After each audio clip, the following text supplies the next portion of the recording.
Selamat pagi dan salam sejahtera untuk kita semua. Perkenalkan, nama saya Irianto Sanjaya Pardosi. Saya mengajar di sebuah sekolah Katolik SMP swasta Kartini Persuburan di bawah naungan Yayasan Seri Amal Medan yang beralamat di Jalan Lumban Rau, Persuburan Tengah, Kecamatan Habinsaran, Kabupaten Toba, Sumatera Utara. Saya sedang mengikuti PPG dalam jabatan batch 3 tahun 2025 di STP KAT Santo Fransiskus Asisi Semarang dengan nomor induk mahasiswa 253098803. Dan pada kesempatan ini saya akan melaksanakan uji kinerja dengan praktek mengajar di kelas 8 dengan materi kebangkitan sebagai puncak pewartaan Yesus Kristus. Maka kepada dosen penguji saya ucapkan selamat menyaksikan. Terima kasih. Selamat pagi anak-anak. Pagi, luar biasa. Bagaimana kabarnya hari ini? Sehat? Sehat, Pak. Semangat? Semangat, Pak. Oke, baik. Kita hari ini kembali belajar tentang kebangkitan Yesus. Tapi sebelumnya kita mulai dengan doa. Silakan, siapa yang mau memimpin doa? Silakan.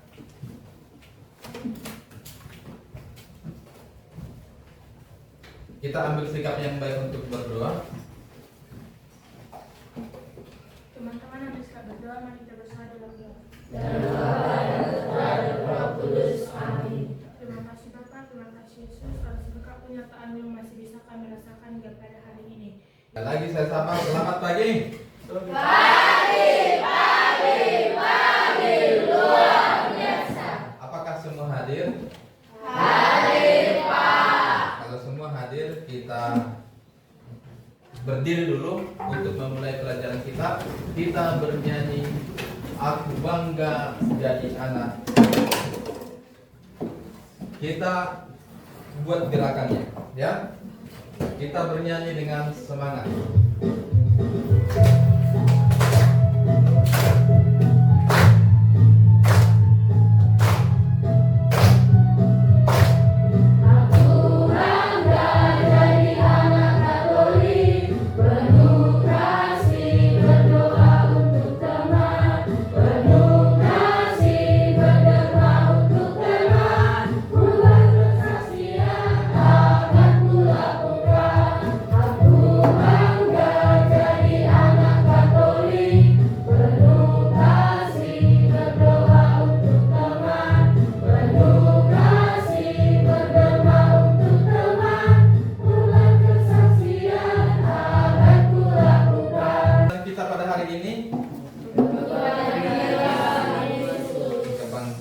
Tapi sebelumnya kita sudah belajar pada minggu sebelumnya tentang wafat Yesus.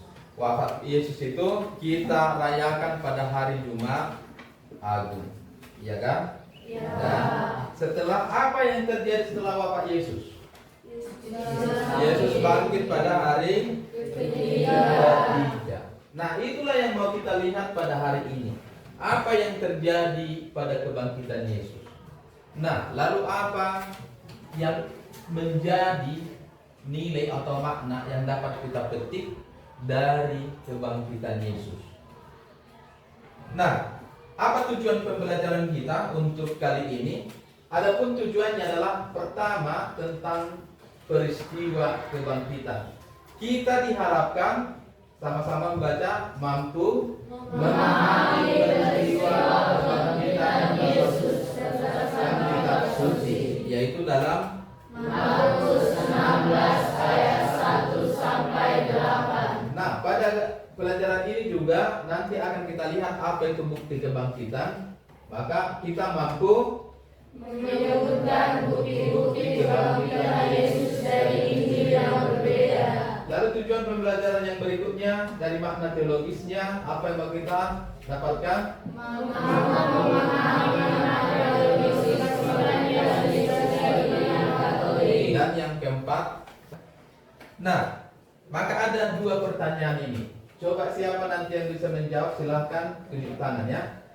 Pertanyaan pertama sebelum kita memulai pelajaran kita ini, mengapa perayaan hari Paskah atau sering disebut kebangkitan ya, itu menjadi perayaan yang paling meriah dalam gereja Katolik? Silakan, siapa? Mengapa?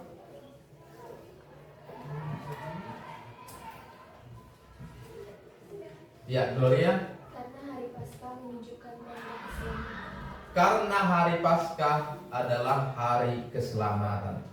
Tepuk tangan dulu. Oke, lalu pertanyaan yang kedua, mengapa kubur kosong menjadi begitu penting dalam kisah kebangkitan Yesus?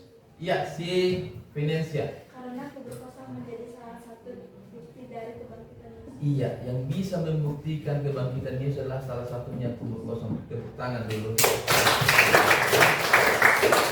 Baik, terima kasih atas jawaban teman-temannya. Lalu sekarang sebelum kita lebih dalam untuk mendalami tentang kebangkitan ini, kita saksikan dulu video ini.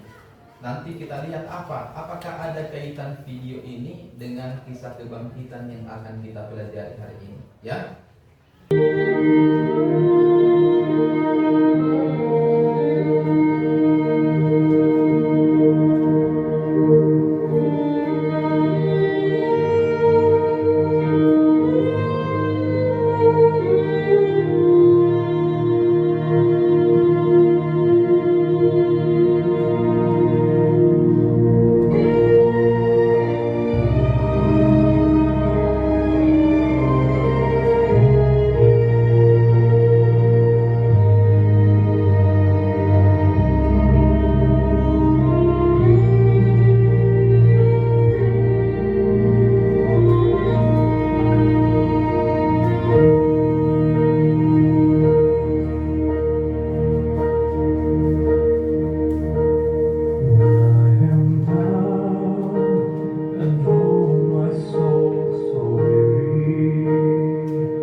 Oke, jelas videonya? Coba saya mau minta dua orang untuk memaparkan apa kira-kira yang pesan yang dia dapatkan dari video ini dan apa kaitannya dengan pelajaran kita. Kita tidak jatuh dalam pandangan menyerah karena kita harus bangkit dan itu semua tidak akan sia-sia. Seperti Yesus, dia tidak disalibkan tetapi bangkit untuk menyelamatkan semua orang. Oke, cukup. Tepuk tangan untuk. Silakan. Pesan dari video tersebut adalah ketika kita sedang berproses dan ada tantangan di dalam proses yang kita lakukan, kita tidak boleh menyerah. Kita harus mencapai garis finish dengan tekad kita dan kita harus mencapai target sesuai dengan yang kita inginkan. Kaitan video tersebut dalam pembelajaran kita pada hari ini, Yesus telah disalibkan dan wafat, tetapi Yesus tetap menyelesaikan misinya, yaitu memberikan keselamatan bagi umat manusia, dan ia bangkit ke surga dan duduk di sebelah kanan Bapa sesuai dengan tugas yang diberikan Bapa kepada Yesus. Oke, luar biasa ya, Gloria, terima kasih. Dia itu berusaha untuk mencapai garis finish, tapi di tengah perjalanan dia jatuh dan dia mengalami cedera di kaki. Nah, tapi walaupun seperti itu, bukan juaranya yang kita lihat, tapi apa usahanya itu kan, prosesnya itu mencapai garis finish. Dia tidak menyerah. Nah, kalau kita lihat lagi dengan pelajaran kita yang sebelumnya, Yesus juga wafat di salib, dia tidak menyerah. Berapa kali Yesus jatuh? di perjalanan membawa salib? 3 kali. Apakah memang Yesus tidak bangun lagi? Bangun kembali. Bangun kembali dengan jiwa dan raga yang mungkin sudah setengah nyawa, tapi tetap bangun kembali dan ingat menyelesaikan misinya sampai ke garis finish. Yesus juga sampai pada wafat di kayu salib, dia selesaikan tugasnya. Nah, dan akhirnya Yesus menang. Kan itu kan? Yesus menang. Dan si Derek juga saya pikir menang di hati penonton. Walaupun tidak juara 1 secara real dia, tapi saya pikir penonton bisa melihat bagaimana perjuangan si Derek, dan akhirnya penonton bisa belajar dari situ bahwa sebenarnya kita ini harus berjuang, jangan menyerah. Oke ya. Nah, itulah salah satu nilai kebangkitan yang mungkin bisa kita pelajari dari kebangkitan Yesus ya. Nah, mari kita lihat dulu sebelum kita nanti masuk ke dalam kelompok. Inilah makna teologis kebangkitan ya. Makna teologis kebangkitan. Yang pertama, bahwa kebangkitan itu membuktikan Yesus adalah putra Allah. Dengan kebangkitan, maka kita mengakui Yesus adalah putra Allah. Saya tanya dulu, apakah ada di dunia ini yang orang yang bangkit dari kubur? Yang pernah terjadi itu hanya Yesus. Kenapa itu bisa terjadi? Karena dia putra Allah. Putra Allah itu berkuasa atas kematian. Nah, itu. Maka kalau kita lihat pun orang kudus sekalipun dia, atau orang yang paling hebat sekalipun dia, tidak ada yang seperti Yesus bangkit dari mati. Tidak ada. Atau pernah dengar? Atau ada di sini kira-kira nanti yang akan bangkit dari mati seperti Yesus, bangkit dari kuburnya? Kalau Lazarus itu dibangkitkan, bukan bangkit itu ya, bukan bangkit sendiri ya, tapi dibangkitkan. Nah, lalu yang kedua, transformasi murid, artinya perubahan murid. Lihat, mengubah murid yang takut menjadi saksi dan penuh sukacita dan berani mewartakan Injil. Para murid akan tetap mengurung diri, tapi dengan kebangkitan Yesus mereka menjadi berani, menjadi tambah keberanian mereka. Maka dengan kebangkitan Yesuslah kita bisa menjadi seorang Kristen. Kalau seandainya para murid kian tidak berani untuk mewartakan kebangkitan itu, kita tidak akan mengenal Yesus sampai sekarang, ya kan? Untunglah Yesus bangkit, lalu para murid berani, lalu kita menjadi mengenal Yesus yang diwartakan para murid itu. Lalu yang ketiga, kemenangan mutlak. Penggenapan karya keselamatan menegaskan kemenangan atas kuasa dosa dan maut. Lihat, Yesus itu baru menyadarkan orang-orang bahwa sebenarnya bukan kematian akhir dari segala-galanya. Bagi orang Kristen, kematian justru awal dari kehidupan yang baru. Jadi bukan kematian akhir dari segala-galanya. Maka sebenarnya sebagai orang Kristen tidak boleh takut mati. Karena kita meyakini secara teologis, setelah kita nanti mati akan ada kebangkitan atau kehidupan yang baru, yang mungkin lebih indah dari kehidupan kita sekarang. Kan itu? Siapa yang takut mati di sini? Tidak ada? Siapa yang sudah siap mati? Tidak ada juga. Takutnya kita mati? Kalau nanti sudah tiba waktunya takutnya? Tidak kan? Sebagai seorang Kristen tidak boleh takut ya. Coba dulu, yakinkan dulu siapalah yang tidak takut mati di sini. Tunjuk tangan. 1, 2. Iya, berarti masih ada yang merasa ragu ya. Sekali lagi, sebagai seorang Kristen, kita mengimani bahwa ada kehidupan baru setelah kematian. Dan itu lebih indah dari kehidupan kita. Itu keyakinan kita. Tapi dengan syarat kalau kita berbuat baik di dunia ini. Dan nanti kita akan masuk surga seperti yang dikatakan teman. Lalu yang keempat, jaminan harapan. Sama seperti yang tadi saya katakan, bahwa semua orang beriman suatu saat nanti akan kita dibawa pada keselamatan karena kebangkitan Yesus. Nah, inilah makna yang tersirat dalam kebangkitan Yesus. Baik. Nah, sekarang ada di sini 5 pertanyaan.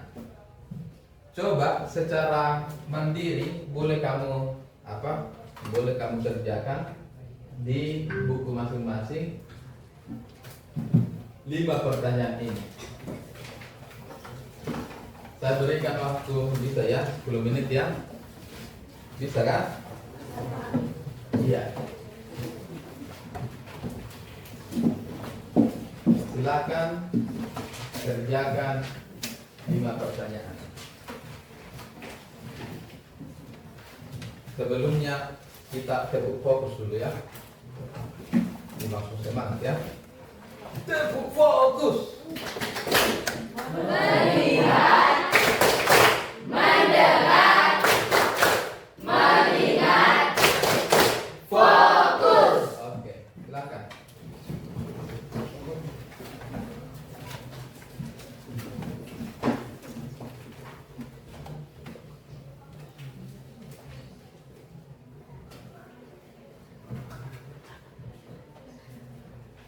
Luar biasa ya. Nomor 2, silakan siapa dulu nomor 2? Oke, Chelsea. Siapakah saksi pertama yang menemukan kubur kosong dan mendapat penampakan Yesus yang bangkit? Saksi pertama yang menemukan kubur kosong dan mendapat penampakan Yesus yang bangkit adalah Maria Magdalena. Oke, Maria Magdalena. Tepuk tangan untuk itu terjadi pada hari Minggu pagi-pagi, benar katanya kan? Maria berlari ke kubur. Nomor 3 siapa dulu? Baik, Widya, silakan. Apa makna utama dari kain kafan dan kain pelu yang ditemukan tergeletak rapi di dalam kubur kosong? Makna kain kafan dan kain pelu adalah adanya bukti kebangkitan, tanda berakhirnya penderitaan, dan kesaksian bagi iman. Oke. Bagus ya. Setuju jawabannya? Iya, tepuk tangan untuk teman kita. Nomor 4 silakan. Oke, silakan Apa misi utama yang Yesus berikan kepada para murid setelah kebangkitannya? Misi yang Yesus berikan kepada murid-muridnya yaitu mewartakan Injil ke seluruh dunia, membaptis semua bangsa, mengajarkan semua perintahnya, menjadi saksi Kristus, dan mengampuni dosa dalam kuasa Roh Kudus. Iya, luar biasa ya. Jadi itu misinya di Matius 28 itu ya, sebelum Yesus naik ke surga. Tepuk tangan untuk teman-teman. Nomor 5 siapa?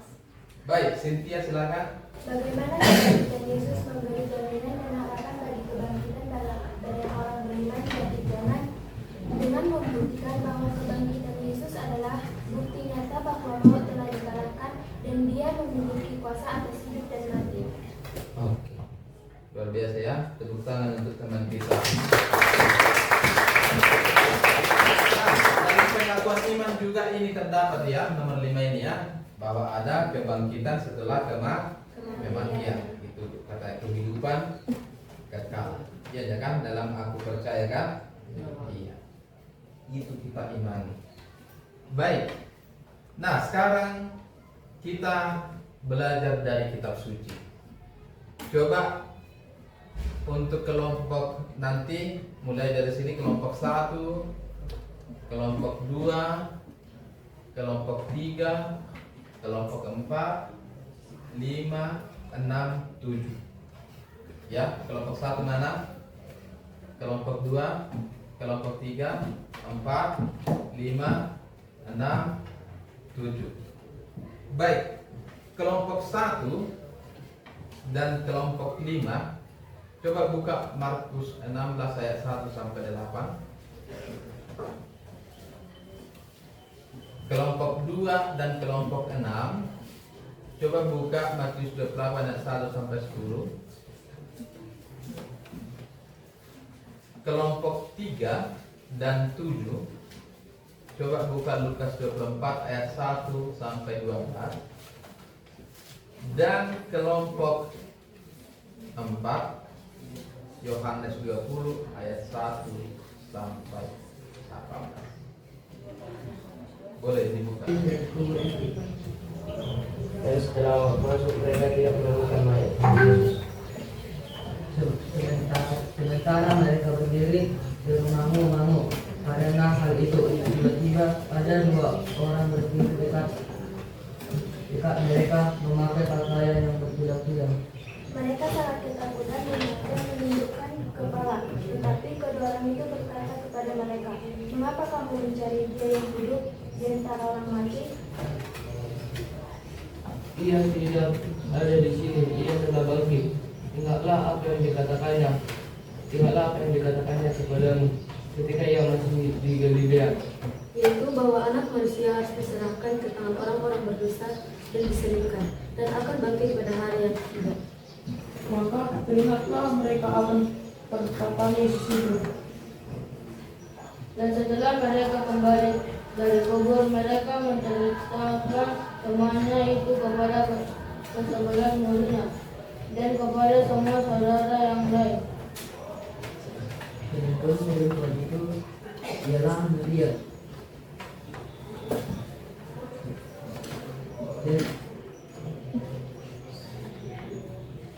dan Magdalena dan Yohana dan Maria itu dan perempuan dan juga yang bersama dengan mereka. Inilah sabda Tuhan. Terpujilah Kristus. Nah, setelah membaca keempat perikop kitab suci ini, coba kita lihat ada di sini diskusi kelompok ya. Ada 4 pertanyaan untuk diskusi kelompok. Nah, maka ada kita 7 kelompok, silakanlah bekerja dalam kelompok sesuai, kerjakan pertanyaan ini sesuai dengan perikop yang sudah kita baca tadi, mulai dari Markus, Matius, Lukas, dan Yohanes. Jelas? Oke. Tepuk fokus. Melihat, mendengar, mengingat, fokus. Oke, silakan.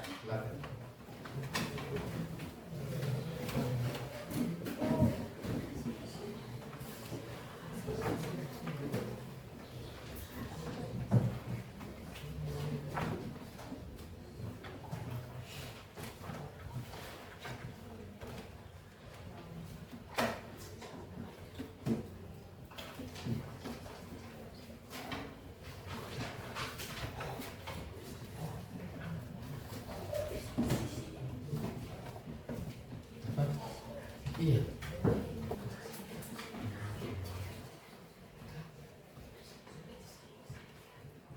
Apa dulu? Selamat siang teman-teman, nama saya Mimi.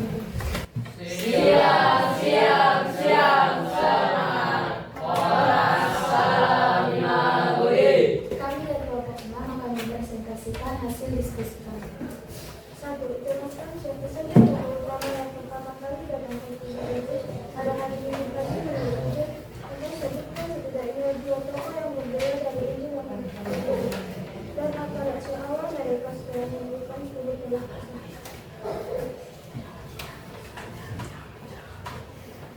Di Injil Matius 28 ayat 1-10, tokoh utamanya itu Maria Magdalena dan perempuan lainnya.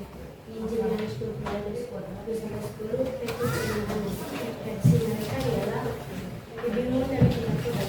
Mereka tidak menyangka akan menemukan kubur kosong. Mereka tidak tahu di mana Yesus berada dan ketakutan meliputi mereka. Juga para murid percaya akan kebangkitan Yesus. Oke, luar biasa ya jawaban mereka ya. Tepuk tangan untuk kelompok 6. Atau ada pertanyaan? Oke, silakan. Nah, yang pertama bahwa kebangkitan adalah dasar dan puncak iman Kristen. Itulah dasar dan puncaknya. Ya, bahwa dengan kebangkitan kita itu diselamatkan. Pengikut Kristus ada sampai sekarang karena kebangkitan itu. Jadi kalau bukan karena kebangkitan tidak akan ada pernah Kristen, tidak akan ada kita ini sekarang, iman kita ini. Dan kita diharapkan kita bangkit lagi pada masa pas memiliki semangat yang baru lagi. Maka setiap hari juga dalam kehidupan kita itu yang penting ya. Ketika kamu gagal jangan langsung putus asa. Nggak ada lagi gunanya. Nggak mungkin lagi ku kejar dia itu. Sudahlah, nggak mampu lagi aku. Apakah itu memang iman seorang Kristen? Iman seorang Kristen itu jatuh bangun lagi. Coba kita ini sejenak, kita berefleksi. Silakan ambil sikap yang baik untuk berefleksi. Sudah? Ini dan jawab dalam hati ya. Peristiwa kebangkitan Yesus memberi kita harapan akan hidup baru dan kebangkitan abadi. Dalam situasi hidup Anda saat ini, misalnya menghadapi kegagalan, kesedihan, atau keraguan, apakah pemahaman tentang kebangkitan Yesus dapat membantu Anda mengubah perspektif atau memberikan kekuatan untuk bangkit kembali?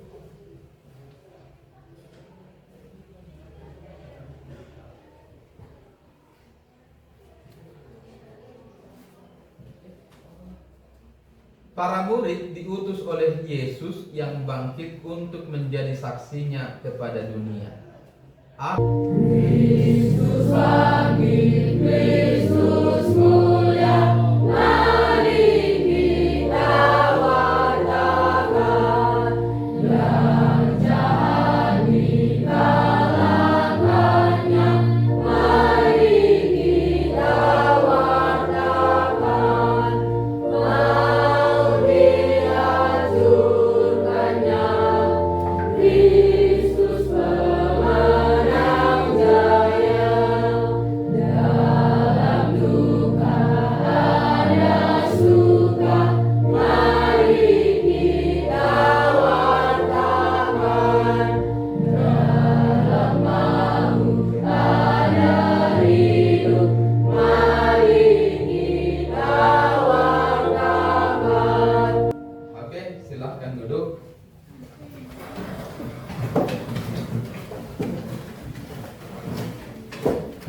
Baik, dari pelajaran kita hari ini ada yang bertanya? Ada yang mau bertanya?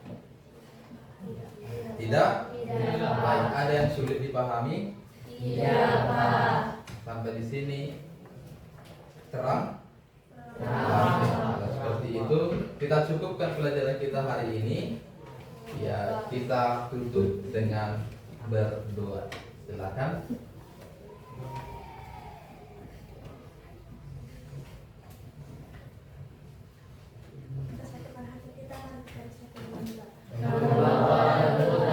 Roh Kudus, amin.